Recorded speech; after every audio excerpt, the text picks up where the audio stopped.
புத்ராஜயா ஸ்லாங்கூர் இடையிலான எல்லை சீரமைப்பு பணிகள் கிட்டத்தட்ட முழுமை பெற்றுவிட்டன. இவ்வாண்டு இறுதிக்குள் அப்பணி உறுதி செய்யப்படும் என்று ஸ்லாங்கூர் மந்திரி பசார் டத்தோஸ்ரீ அமீருடீன் ஷாரி கூறினார். சிப்பாங், கோலாலாங்கட் ஆகிய பகுதிகளில் எல்லை சீரமைப்பு பணிகள் நிறைவு பெற்றுள்ள நிலையில் கோலாலம்பூரில் அம்பாங், பட்டாலிங் ஜயா, சுபாங் ஆகிய பகுதிகளில் இன்னும் கொஞ்சம் அவகாசம் தேவைப்படுகிறது என்று அவர் சொன்னார். இந்த பகுதிகளில் எல்லை சீரமைப்பு சிறிது சிக்கலாக இருப்பதே அதற்கான காரணம் என்று ஸ்லாங்கூர் இஸ்லாமிய சமய இலாக்காவின் ஆசிரியர் தின கொண்டாட்டத்தை தொடங்கி வைத்த பின்னர் செய்தியாளர்களிடம் பேசிய அவர் தெரிவித்தார். பிரதமர் இலாக்கா அமைச்சர் டத்தோஸ்ரீ டாக்டர் ஜலீஹா முஸ்தாஃபா உடனான தம்முடைய தலைமையில் சென்ற பேராளர்கள் இடையே நடைபெற்ற சந்திப்பு குறித்து அவர் கருத்துரைத்தார். புத்ராஜயாவில் திங்கட்கிழமை முனாரா ஸ்ரீ விலாயாவில் இந்த சந்திப்பு நடைபெற்றது.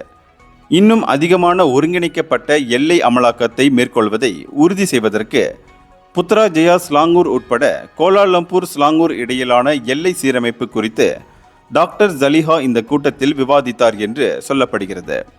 இந்தியர்களின் இதய குரல் மக்களோசை.